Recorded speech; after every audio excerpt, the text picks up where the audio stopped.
Welcome, everybody. As you're getting settled in, we will start in just a minute or so. I want to give people a chance to get connected and join us. Would love to know where people are listening in from today. If you want to put your name in the chat or your location, sorry, in the chat, or your institution or whichever, that would be great to see where people are watching from today.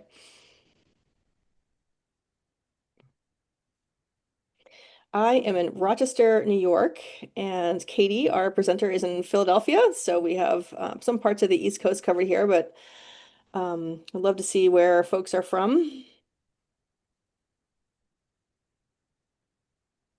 Great, some New Yorkers, some out-of-state folks. Great. All right. Let's, I feel like we'll just give it another couple seconds and then we'll get started today. Still some folks coming in. You just want to pop in the chat just where you're watching from. Always fun to see where folks are from.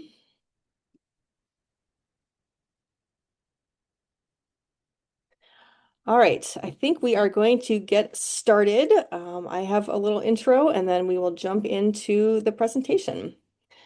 So we're glad you can join us. I am Kate Jacobs. I am the Preservation Education Specialist at DIPSD. I want to share a few housekeeping notes before we start.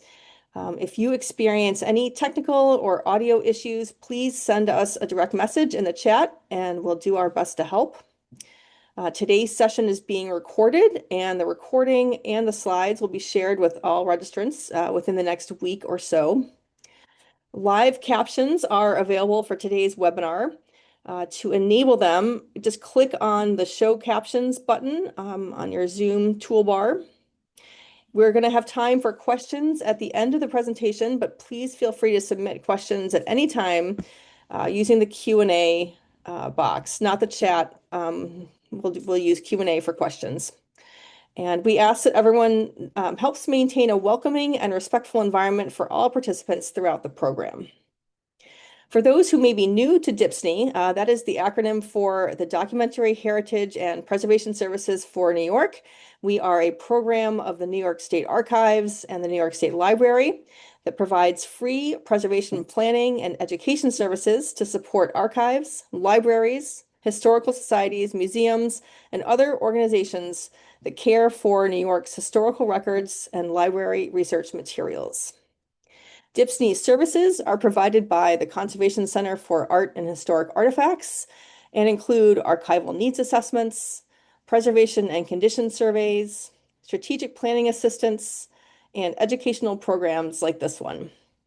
To learn more about DIPSNY services and our upcoming free webinars, workshops, and other educational programs, we'll share a link to our education page in the chat. Today's presenter is Katie Lowe, Preservation Specialist at the Conservation Center for Art and Historic Artifacts. Katie specializes in the preventive care of historic collections and works with museums, archives, and other collecting institutions across the country on preservation planning, risk assessments, and emergency preparedness. She's also an experienced public historian and educator with a background in museums, community programming, and collections care. I'm so pleased to have her with us today to share her expertise on today's topic. So Katie, thank you again for being here. I'm going to turn things over to you. Thanks, Kate, and thank you everyone so much for being here. I'm so excited to deliver this presentation. It's the first one I ever developed for the Conservation Center many years ago, 3 years ago. And I'm excited to get to deliver it again. There's some really incredible updates that I've made, and I think it's a fun topic to dive into. Just real quick, before we get into content, I want to speak a little bit more about the Conservation Center for Art and Historic Artifacts, or CCAHA. We are a full-service conservation lab and preservation services facility located in Philadelphia.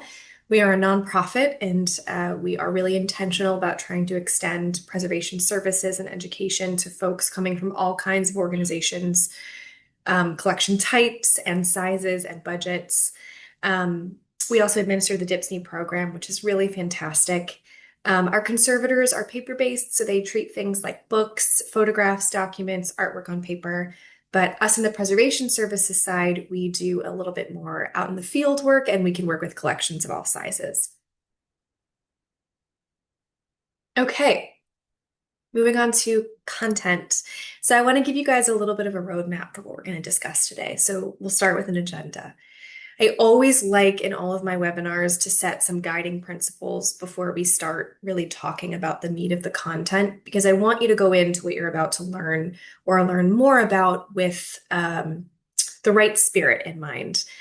Because sometimes it can be hard to be a learner, especially when we're talking about something that I know for me, I tend to assume that everyone else knows a little bit more than I do about a lot of things. So that's just to kind of set you up to feel prepared to take in new information. Then we'll move into just kind of general guidelines for handling, because it's more likely than not that if you have the gloves on and you're planning to touch something, you're going to handle it relatively extensively. So it's good to kind of know the basics. We'll move on to discussing the gloves types that we're actually going to analyze a little bit more today. There will be three options, and I'll give you a little bit of a foundation before we start to move on to the criteria by which those options will be judged. Then we'll move on to the analysis of the criteria for each of the three glove types. We'll wrap up with some questions that you can make sure you ask if you're ever in a situation where you're unsure how to handle or whether to use gloves or what kind of gloves to use. There are some guiding questions you can make sure you ask to get you in the right direction. And then we'll wrap up fully with some resources right at the end. All right, so here's our guiding principles. Again, this is kind of the bedrock for understanding the spirit with which I'd like you to move into learning today. Really essential, and the beginning piece here is that it's okay to not know. When I entered this field, um, the question of whether to wear gloves and what kind of gloves to wear and how to handle things sort of seemed like it was this thing that it felt like everyone else had the answer to except for me. I didn't know who to ask about it. I was afraid to ask and seem like maybe I didn't know. This can occasionally feel like a field where we need to perform knowledge and perform competence, but it's okay to still be learning something. Whenever we're handling things, we are always moving in the spirit of harm reduction, not perfection. Any situation where we are touching or interacting with an item is going to come with risks and cause even just a slight amount of damage, though minimal. So it's important to remember that damage is cumulative and we really can't avoid handling. And actually, it's good to have a physical relationship with the things in your collections. Make sure you're putting hands on them, putting eyes on them with somewhat regularity. All we can ever do is make the best decisions we can with the information and resources we have at the time. So no decision is perfect. We do the best we can. And your best does not have to equal best practices 100% of the time, and that is okay. Kind of related to that, a lot of the information you're going to see here comes with caveats and qualifiers, and that's also okay. So, with enough information and a good framework of understanding, which is what I'm going to try to provide to you today, we can become comfortable managing those gray areas without fear. At the end of the day, I want you to remember that gloves are tools. They will work well if we give them the best possible chance to work, and that can only happen if we use them as intended. They are not silver bullets, and we should not mistake them as such. And this is why information and a really thorough, balanced approach and a really deep understanding of what your options are is really essential. And finally, I ask that you follow the science. For whatever reason, our field is having a hard time letting cotton gloves go. And you will see today that I am going to encourage you to let cotton gloves go. And there's a lot of science backing that decision. And it can be hard to change when you've been doing one thing one way for a really long time. I know that's true for me. But if we follow the science, if we keep an open mind to what it's telling us, then we're going to be led in the right direction in this instance. Okay, so let's start off with some general rules for handling. Um, no matter what you're handling, no matter the context in which you're handling or what you choose to do with it, there are some questions that I encourage you to ask before you put hands on that thing. Number one is, what is my biggest concern in handling this piece? What do I know about it? What do I know that might go wrong with it? And how can I kind of get out ahead of and plan for that concern? Which kind of brings us to the second, how can I address that concern? Similarly, what am I doing? What are the risks inherent to what I'm about to do, and how can I mitigate them? If you're moving the piece from one location to another, it's important to ask, where am I going? What are the risks, and how can I mitigate them? What is my wallpaper? This last question here is really just a very specific way to ask you to think about what are those things in your environment that you may take for granted or forget are there. It comes from this idea that if we close our eyes and we think of our bedroom or our bathroom or our kitchen, can we recall every minute detail about that space? Can we remember the color of the walls, the wallpaper, the finish on the cabinet handles? For a lot of us, no, because we're just going about our days, not necessarily taking in pieces of information that we take for granted. It's important to be aware of those things when you are moving with an object because what is normally not an issue may become one as you're trying to navigate the space in a little bit of a different way with your hands occupied.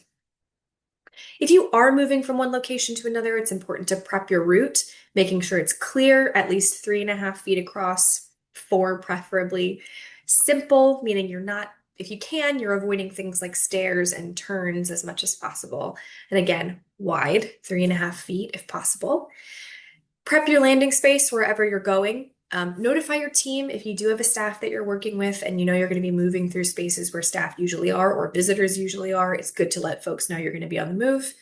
And check in. It's really important before and after you handle something to do a really quick cursory condition report. Look it over with your eyes, see what you see, and then when you're done handling it, do the same to see if you've left any residue, if there's any damage that's occurred, anything like that. All right, so we're going to talk about some general rules for handling with specific material types that you might find in your collections as paper-based collections, beginning with the base of everything, which is just paper. So when we're handling delicate paper in particular, it can be really, really helpful to use tools to get started with lifting. If you need to lift up the page, if you need to turn a page. And in the middle picture here, you can actually see someone using a very thin piece of cardstock to do that, slipping it under one corner so that they don't have to go through the process of trying to pick at it with their finger, which can cause loss. You can also use a micro spatula to do this, which I'll have an example of in a later slide. If you are turning something over or flipping it and you know that it's really fragile or really thin, it can be really helpful to put a secondary support material under that piece of paper and use that to do the flipping. So that could be something like a non-woven polyester, which is being used by the person in that bottom picture. It can be an acid-free piece of paper. It can be a piece of mat board, just anything that can add a little additional stability as you move that thing or flip it. If you are going to use that secondary support, make sure it's clean and that it's slightly larger than the piece of paper you're handling. And if you're doing anything oversized, just make sure you have someone helping you handle that piece. Here we have a conservator demonstrating the best ways to actually lift pieces of paper of any size, really. It can be really tempting, especially with books, to kind of flip the pages as you would if you were just reading a regular old book, maybe from the middle, or maybe kind of creasing it with your finger and letting it go. But really, the best way to mitigate damage is to pinch really lightly at the corners, either adjacent to each other, as in that first picture, or opposite corners, as in the second. Okay, books, a few keys or rules of thumb that are kind of similar to just basic paper. Don't overload yourself. It can, again, be really tempting to stack your books super high if you're trying to make a trip in as few trips as possible. But go slow, don't overload yourself. Try to use book cradles as much as you can. We don't really want to prop older books open flat because causes a lot of damage to the spine. So you can use a book cradle like what we have on the bottom picture there. However, those are really, really expensive. They're made out of a really particular type of foam. They're custom carved. They come with a lot of different modular pieces so that you could swap things out. Another really excellent option that we love to advocate for is to just take a clean bath towel, undyed, unbleached cotton or linen, and fold it hot dog style. So it's going to be long ways and you fold along the length. Lay it down flat and then roll the sides in so that you have two rolls and an open area in the middle. And that acts as just as nice of a prop as one of these fancy modular book cradle pieces. You can use snake weights to weight pages while you're reading. Those are just long weights. I don't really remember the metal that's in on the inside, but they're covered by cotton or linen, and they can hold your pages open. And of course, make sure you're carefully turning pages. You can use something like a micro spatula, which you see in the top picture there. Okay, artwork tends to be the most finicky. We always want to lift it with two hands, regardless of the size. One hand on the bottom and one hand on the side, which you can see the folks demonstrating in that picture on the bottom, although they are wearing cotton gloves, so we'll ding them a little bit for that. You want the glazing or the image to face you so that there's not so much of a risk of it knocking into anything as you're moving. Keep it flat or upright in the direction that it hangs. If you are going to move it flat, make sure all four corners are supported. If it's matted, we're not picking up by the hinges. There's too much of a risk of the piece falling out that way. And just make sure you're watching out for any hardware. A lot of framed pieces have, hooks or wires on the back that can scratch you or other materials around you. When we handle artwork, again, this tends to be the most complex. It's made of the most composite materials. These tend to be a lot larger than anything else we're handling in archival collections. Lots of things can go wrong. So I want you to look out for things like flaking paint or varnish or finish. Any friable media, meaning something that's powdery and kind of smears or rubs off the surface if it's been disturbed. Structural integrity, are all of the component parts attached or kept together. Check the corners, especially those tend to take the most damage with a frame. Check for any loose stretcher keys. Those can fall behind the backing board in a canvas in something that's framed. And again, any loose hanging wire. Okay, so these are our gloves types. We've kind of got our general principles for handling, and some of those are really going to inform the decisions that you make in choosing which gloves to use. So they're a good foundation to have. Let's move on to our glove types that we're going to be analyzing today. The first is the old classic cotton gloves. The second is the standard these days, nitrile gloves. And the last is actually no gloves at all, our bare hands, which is a really excellent opportunity, a really excellent option in more situations than you might think. I just want to stop for a second and address the issue of why are we talking about cotton if the standard these days is nitrile? Well, a lot of us are working at institutions or used to work at institutions where the cotton is still kind of considered the standard by established professionals. For many, it's also kind of what's available. And it is because of the way that our field is represented in movies and TV, it tends to be the expected tool that the outside world thinks they're going to see when they see us performing our work. So I want to give you the confidence to really make your own decisions, go into the world as an informed and empathetic educator and ready to take on some misconceptions, whether that's within your institution, if you're maybe looking to make the switch to nitrile, but also externally too.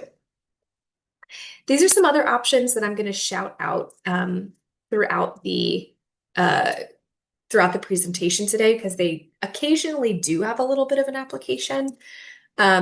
Some alternatives to nitrile in the disposable gloves arena include latex and vinyl. Latex is not ideal simply because someone can have a latex allergy and not really be aware of it. And it occasionally doesn't react well to certain sulfuric compounds in metals, which can result in corrosion. Vinyl is a little bit less chemically stable in storage. If it's not kept in a cool, dry place, it will start to get kind of tacky and degrade, which can leave material residue on your collections. That doesn't make it a bad option. It just means if you're going to use it, you need to be really mindful about how it's stored.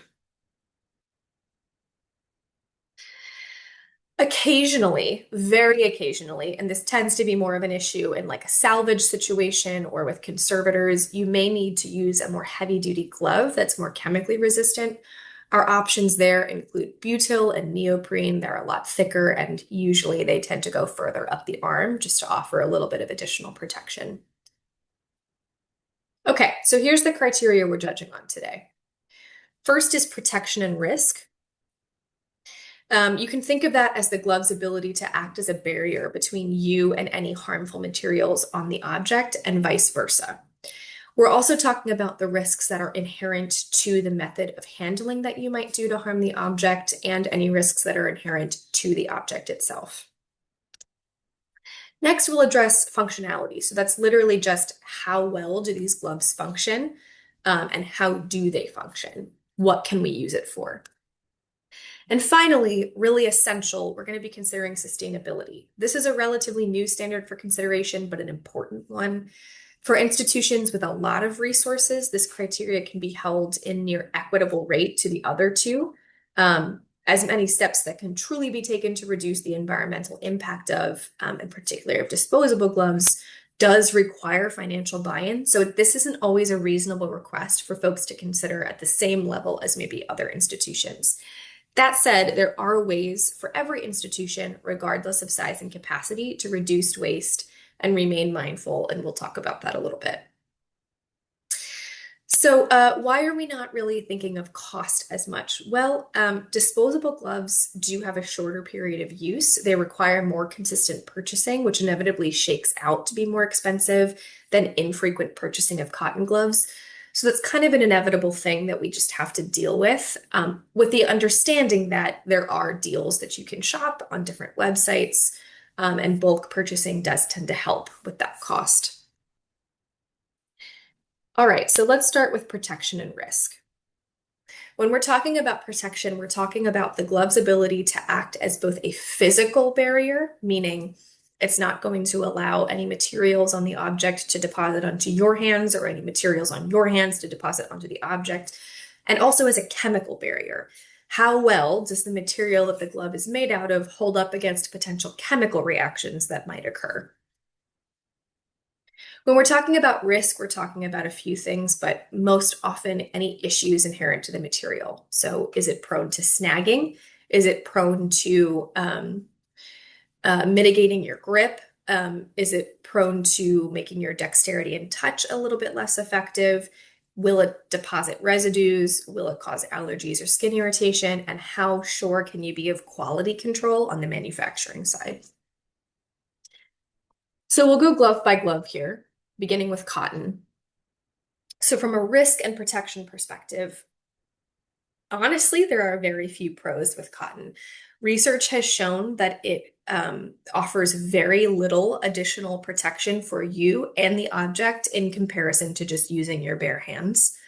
If you think about what cotton is, it's extremely porous. It has a really high risk for the weave to become even looser the longer that you use them or the more often you wash them. And there is a risk for tearing as well. Again, on that con side, very little protection actually offered by this material for you or for the object. And there's a lot of risk, including residue deposits, especially if you're handling something like another textile or something that has a textured surface. You may leave pilling from the glove behind or, threads from the glove. And on that note, snagging can be a real issue if we're handling things like raw wood or wood with broken edges. Those can be really dangerous places where your glove might snag and cause further damage. Cotton is really thick, so it is going to really drastically reduce your dexterity and touch sensitivity, even more than nitrile gloves. And because it's so soft, it's going to limit your grip as well, which can be a huge problem when you're handling things like metals. Nitrile has a lot of pros and a few cons. Um, on the pro side, it offers really reliable and consistent protection for you and for the object. Really high handler protection, really high item protection, and also the reason we love nitrile so much is that it's very chemically stable. The likelihood of it interacting negatively with any chemicals you might come into contact with is very, very low. That's why conservators use nitrile almost 100% of the time. There are a few chemicals that it cannot be in extended contact with, which we'll talk about in a little bit, but that tends to be less of a concern for us folks on the collections management side because we're not applying wet chemistry. There's very low risk as well. There's no risk of material depositing again, because it's so chemically stable, the material's not going to degrade and leave any residue behind. Very low allergy risk and a relatively good grip. If you think about nitrile, it does allow for a lot of friction when you're handling things like metal and ceramics.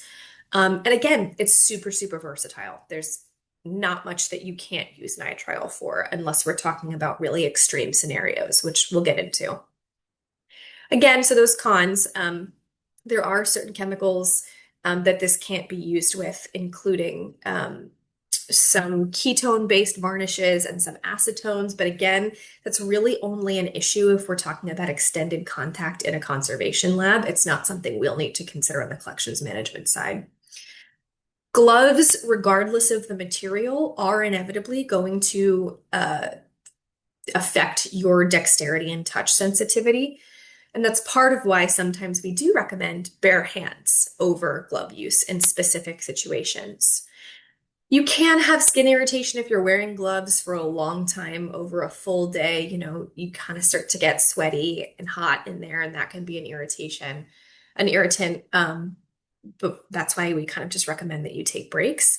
And quality control. It's really important that you purchase nitrile gloves from a provider or a manufacturer that you trust, because there's different levels of like purity and quality of the material. You can get nitrile gloves from Amazon, but it's not a given. It's not a necessity it's not a given that that's going to be coming from a quality manufacturer, because they will often swap out manufacturers for the same listed material, and they don't necessarily have to tell you that. That's why we put a little star next to it. It's just an important thing to remember. Okay, bare hands, the underrated option in my opinion. And in fact, when we're working with paper collections, bare hands are what we most often recommend. On the pro side, the reason why we tend to really like bare hands with paper is that you have really high dexterity and touch sensitivity, which means you're much more safely going to handle those delicate, potentially brittle pieces that are more likely to be in our archival collections. Certainly, we always want to use bare hands with what I call the 3 Fs. So that's anything friable, again, meaning it's kind of like powdery on the surface. You can think of charcoal pastels or Conte, anything like that. Anything that's flaking, so if there's flaking on the surface, if there's flaking at the edges, we want to make sure that we really maintain our touch sensitivity. And again, anything fragile. Of course, you're going to maintain your highest grip quality with your bare hands, and there's no risk of material snagging. On the con side, of course, there's no protection offered for you or for the item. That's part of why we just recommend that you really wash your hands before you're going to touch anything and make sure that they're nice and dry. If you don't, then you run the risk of depositing residue on your materials. Let's move on to functionality. So this is kind of a breakdown of how we're going to be considering functionality. So the question is, considering protection and risk factors, how can this glove be used and with which objects? So we're going to have yes, maybe, and no for each type. It'll make sense when you see it, but yes means this is the best option for that object. Maybe means you can occasionally use this glove type for this object with modifications, and the risks are potentially manageable. No means in no situation should you use this type of glove with this kind of object because there's no protection. So let's get into it, starting with cotton gloves. Again, because these are not the ideal choice for both protection and touch sensitivity and dexterity, there's nothing that I'm ever going to say, yes, 100% use cotton if nitrile isn't also an option. That said, if nitrile is not available to you, so then we'll move on to the maybe. Okay, you have cotton gloves available to you. You can use them with modifications with things like ceramics. There are cotton gloves that are made with kind of like grip sensitive nubs on the fingers. You would need to use those with something like ceramics to make sure that there's no slipping and dropping. You can also, in a pinch, use them with textiles, metals, works on paper, books, photographs, paintings, glass, and wood. But again, I mean, there's a few things in here that I would almost say wait until you can get nitrile to touch them. So metals, there's too high of a risk of you depositing the oils from your fingers and causing corrosion. Photographs are so delicate and the emulsion on their surface is so delicate. You really don't want to have, extra fabric bunching around and maybe touching that surface when you didn't intend to. Books as well. The paper in our books just tends to be really brittle and fragile, and we don't want to use our touch dexterity. So if you're in a situation where you'd really like to wear gloves, maybe you're having a hard time convincing a person that you work with that they should use bare hands or nitrile gloves, they're really committed to using the cotton. These are instances where it can be done, but just with extra care. We never want to use cotton gloves for natural science specimens, ethnographic material, human and animal remains, unknown or harmful substances, and plastics, because there's just too much of a risk of chemical residue transferring to you and you not having any protection in these situations. Okay, so here's our good old standby nitrile. This is the best choice in 9 out of 10 scenarios. Ceramics, photographs, ethnographic materials, glass, wood, plastics, painted and paintings and painted surfaces, natural science specimens, textiles, human and animal remains, wallpaper, and hazardous substances can all be handled with nitrile gloves. I really want to shout out the hazardous substances portion of this. You may not know that there are hazardous materials in your collections. It may be something that you suspect. Great example is the Poison Book Project, which is run by Winneter. There is a specific type of green that was used to create these like beautiful and vibrant book covers in the mid to late 19th and early 20th centuries. A lot of folks suspect that they have this type of book in their collections, especially if you collect during that period, but it can be really expensive to confirm. And so our wisdom is always, if you're not sure, put on the gloves. And because nitrile offers such a safe and stable chemical barrier, these can be used in these situations where you're either sure or suspect. So they can be also be used. I just want to like shout out metals for a second. They can also be used as a good protection while handling metals. Just bearing in mind, sometimes, so we never want you to wear powdered nitrile gloves. Powdered nitrile gloves are manufactured for folks who are working in healthcare professions or any other profession other than ours, where they need to put the glove on and off a lot and quickly. The powder just makes that process a lot easier. It's kind of like, think of it like how we used to use like baby powder. It's just keeping the rubber from sticking to your skin. We don't want to use those because there's too much of a risk of powder depositing on your collections. So the solution to that is this type of nitrile glove made with accelerators, which is just a chemical that's mixed into the rubber during the manufacturing process that's supposed to make putting it on and off easier without the use of powder. The problem is that accelerator tends to react really, really negatively with silver and copper. So if we're handling silver and copper and we have nitrile gloves, we just want to make sure that we're purchasing gloves that are labeled accelerator free. That said, with all other metals and even with silver and copper, as long as we're using accelerator free, nitrile is excellent at mitigating any, migration of oils from your hands to the metal. There are situations where you may have to use nitrile gloves to handle books and works on paper. Again, maybe you suspect a hazardous material or maybe there's mold. In that case, you do need to wear gloves, and it's just about being mindful of the fact that your dexterity has been affected, so you maybe need to move a little slower and with a bit more intention. We never want to use nitrile gloves with old or unidentifiable chemicals and liquids. Again, if you don't know what it is and it's a liquid chemical, that's either like immediately call a conservator, or if you happen to be in a position where that's something you're regularly dealing with and you're trained to do so, you'd use something thicker with more protection like butyl or neoprene.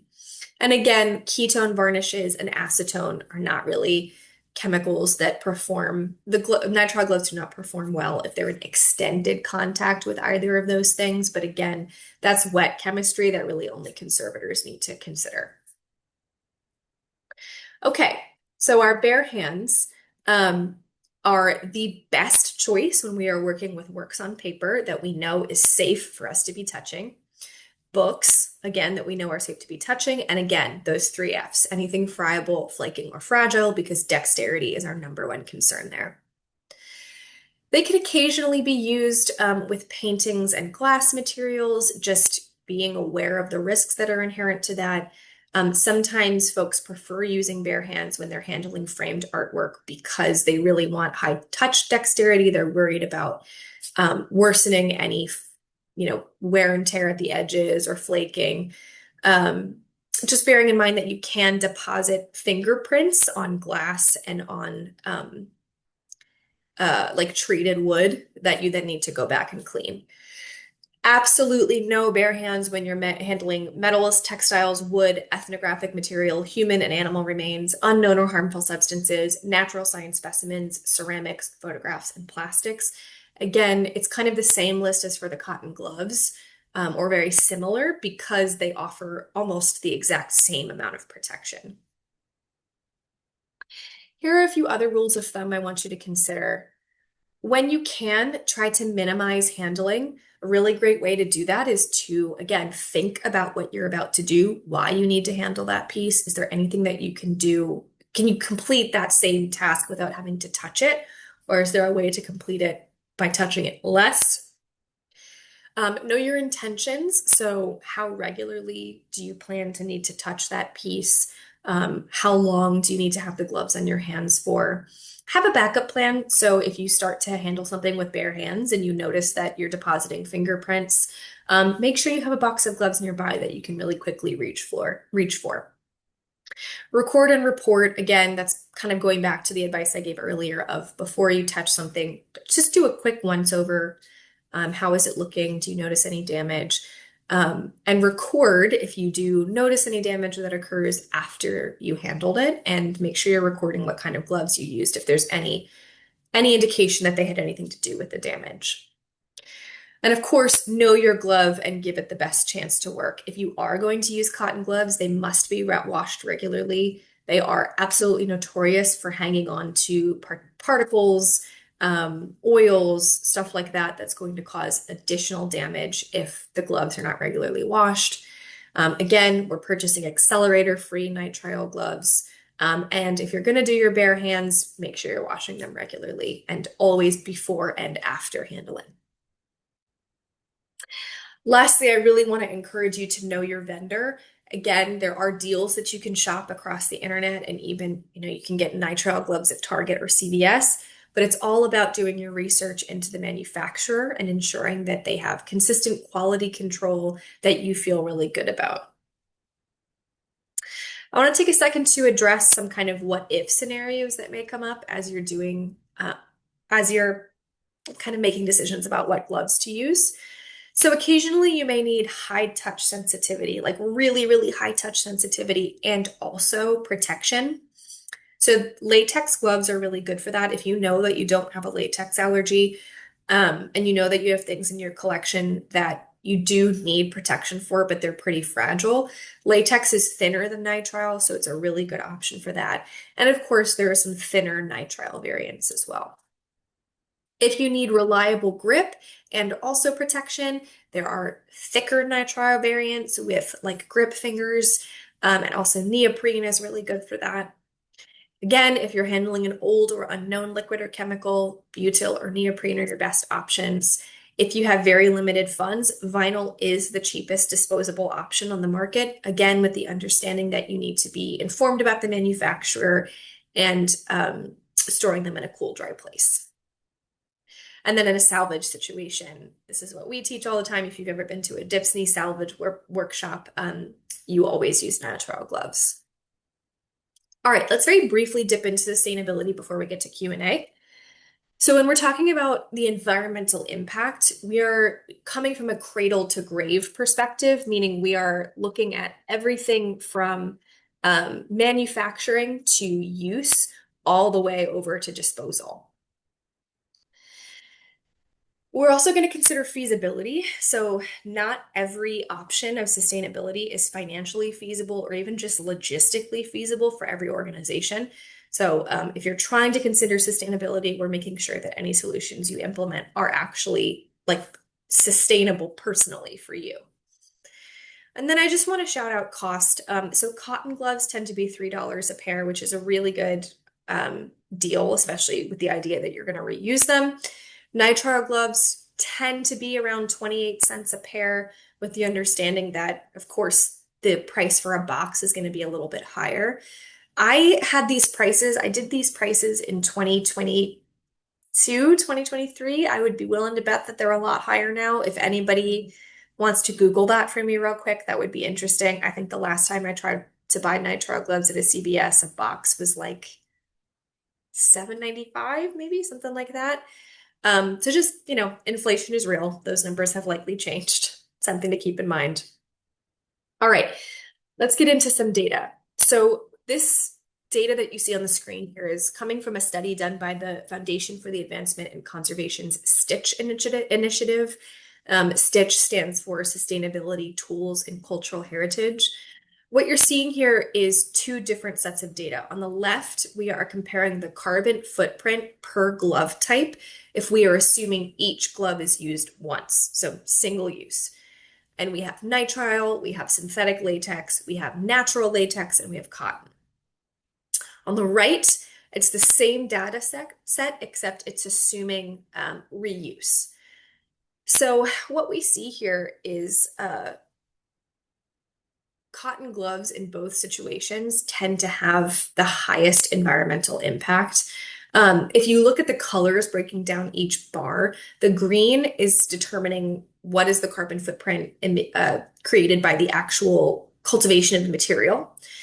Purple is the footprint cultivated by the manufacturing, blue by the transportation of the material from the manufacturer to the distributor, brown is washing, and then black is disposable or disposal.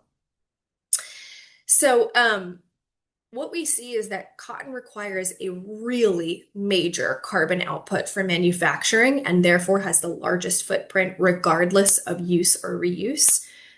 It's more than 40 times that of nitrile. Also, we tend to think of washing being and reuse being something that reduces our carbon footprint because we are not purchasing more. But if you think about the energy that goes into the regular washing of a washing machine, the water that you're using, you can see that on that right graph there, that's actually causing a lot of carbon emissions.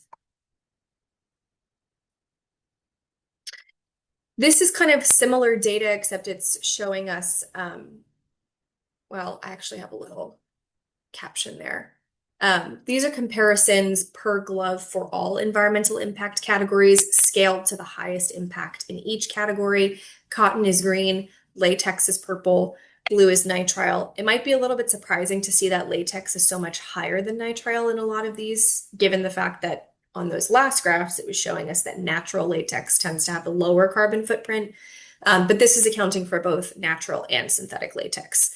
Again, we can see nitrile tends to perform really, really well, and cotton is creating a really, really high carbon output.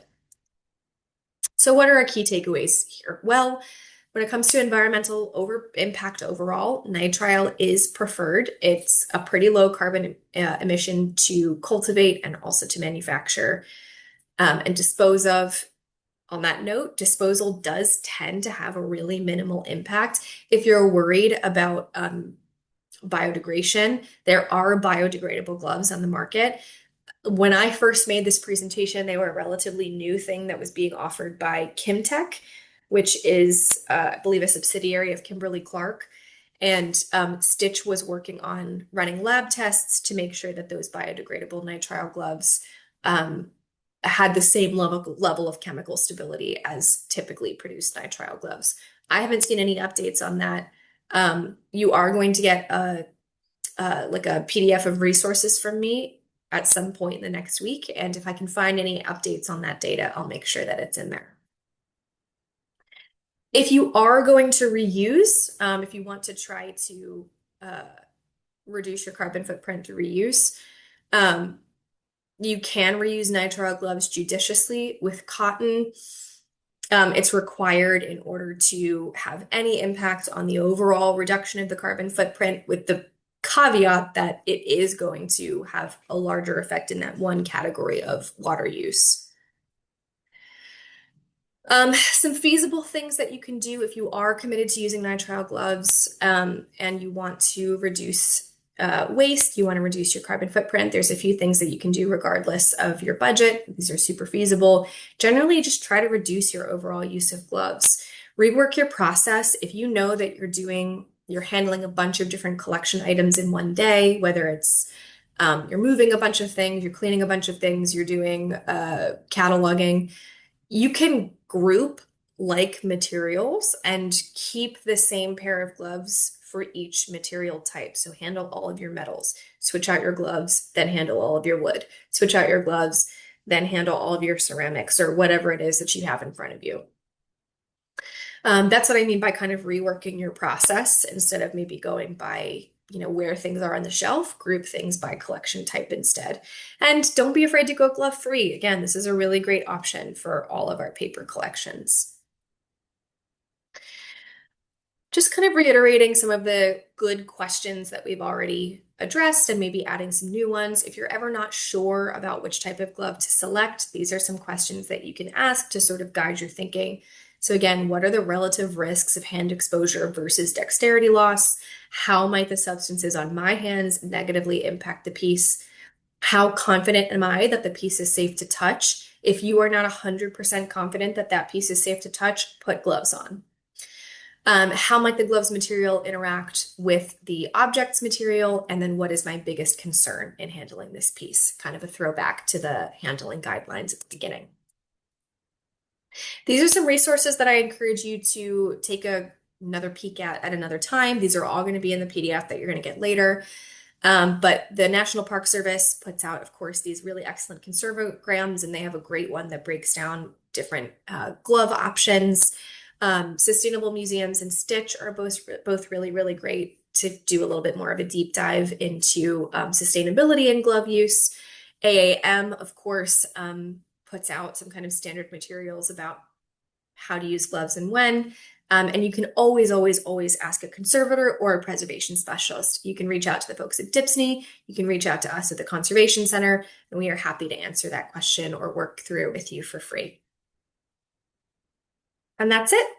Thank you, everyone. I think we can do questions now.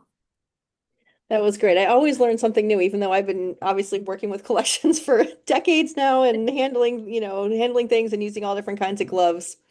It was really always good to get a refresher and think about things in a different way. And that sustainability question is something certainly that an angle that we never thought about even 5 years ago, right? Or 10 years ago for sure. So good to include that in the discussion. I like it because a lot of the arguments that folks have a hard time letting go of in favor of cotton gloves is the belief that they are more sustainable, but um, yeah, they're definitely not if you think about the whole life cycle. Yeah, production process and everything, right? Hmm. Right. So I did look up gloves, the price of gloves quickly on Amazon and just one, obviously not, not everyone's choice for a supplier. I get it. But it was the quickest way to look up prices. And a box of 100, like medium, like 4 to 5 mil thickness, powder free was only $10. That's not bad. That's pretty No, good. no, there was more expensive ones for sure, but this was their kind of basic, you know, Amazon brand, or I didn't get the specifics, but it can be potentially reasonable for getting, various sizes, having a collection of various sizes on hand for, under $50 probably. So That's nice. Thank you yeah. for doing that, Kate. I have one question about the mills. As I was looking up in the Amazon link there, so 4 to 5 mils is what they consider a medium weight. 2 to 3 mils would be like the lightest weight, and then it gets heavier from that. Like a mil is just a, th a thickness measurement, right? And I'm thinking that that medium weight is kind of the a good balance for everyday use with collections. Is that correct? Yeah, for sure. With the thicker variant being really good for like salvage scenarios. Um, or if you're working with, I mean, there are cut resistant and puncture resistant gloves that you should be using if you're working with if you're in a situation where there's a real risk of cut damage. Hmm. But in a salvage situation where you need both, physical chemical protection and maybe additional cut resistance, that thicker version is really good.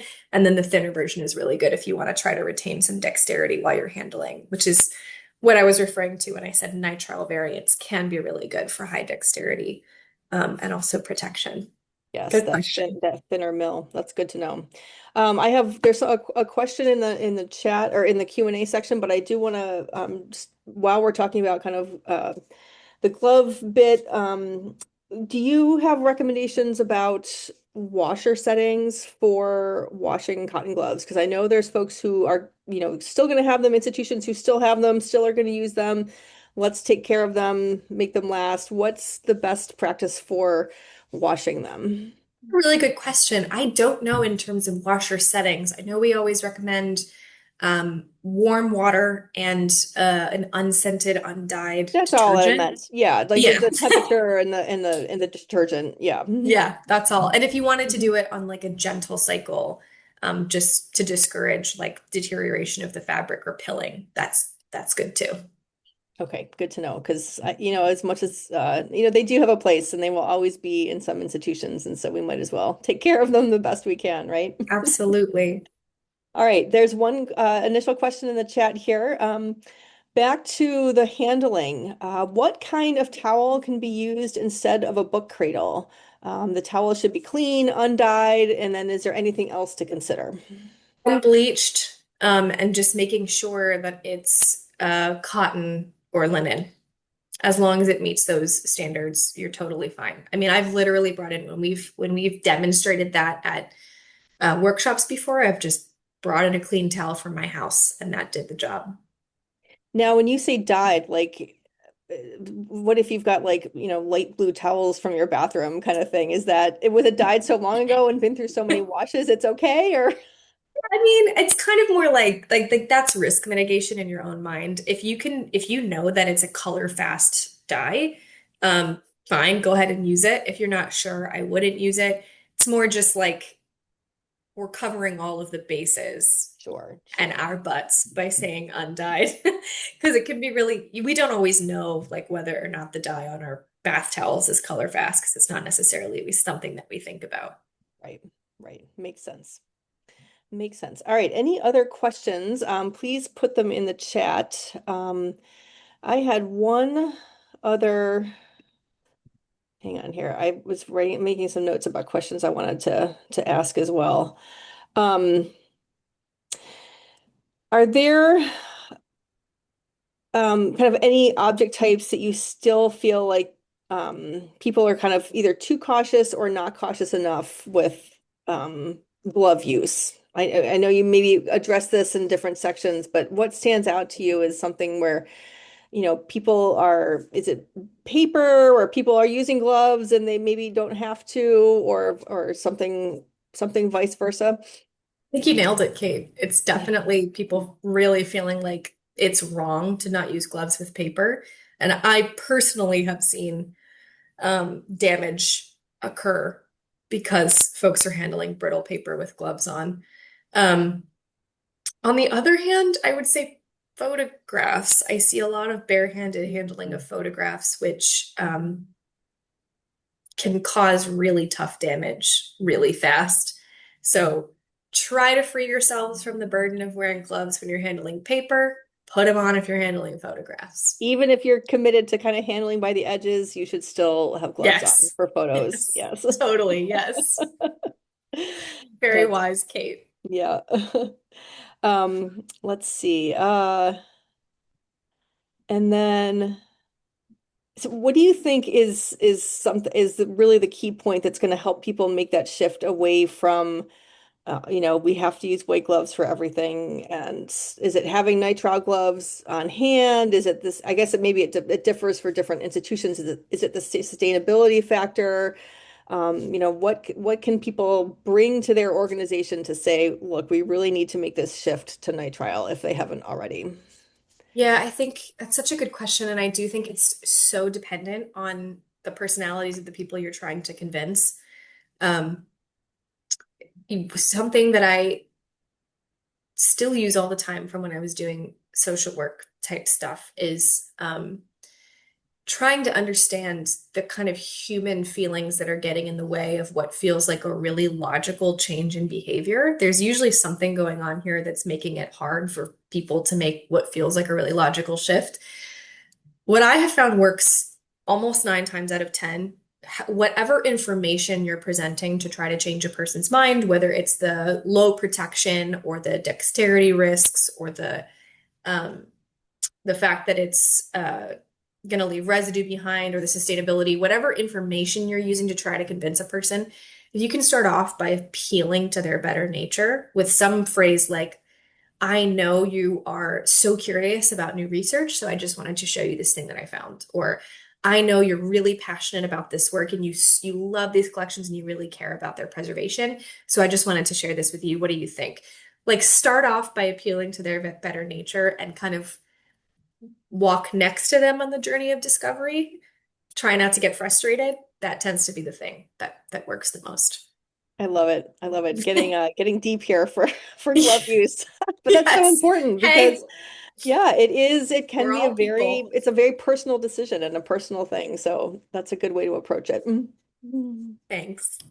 I don't see any other questions here. If anyone's got a question, please drop it in the Q&A. We'll leave it. We've just got another minute or two with Katie, but um, I'm not seeing questions come in. So I think really just a great presentation.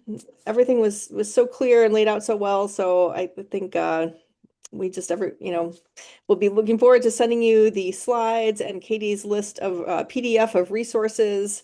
And we'll do that within the next couple days, within the week. Of course, we've got the holiday weekend coming up, so hopefully we will get this by towards the end of next week to all registrants. So if there are no other questions, I'm going to call it a wrap for our first webinar of the 2026 DIPSNY Education program year. So, Katie, thanks so much for coming in and sharing all this information with us. A great start to our webinar series. And again, if you have questions about gloves, glove use, types of gloves, or really anything else we can be of assistance with in terms of kind of collections work. You can always get in touch with DIPSNY. We have our email address right here, info@dipsny.org, or you can contact us through our website as well. Connect with us on social media. We are here to help, and we provide this technical assistance as with all our other services for free. So please be in touch if we can help. So Katie, thanks again, and we'll see everyone at upcoming programs. Have a great day.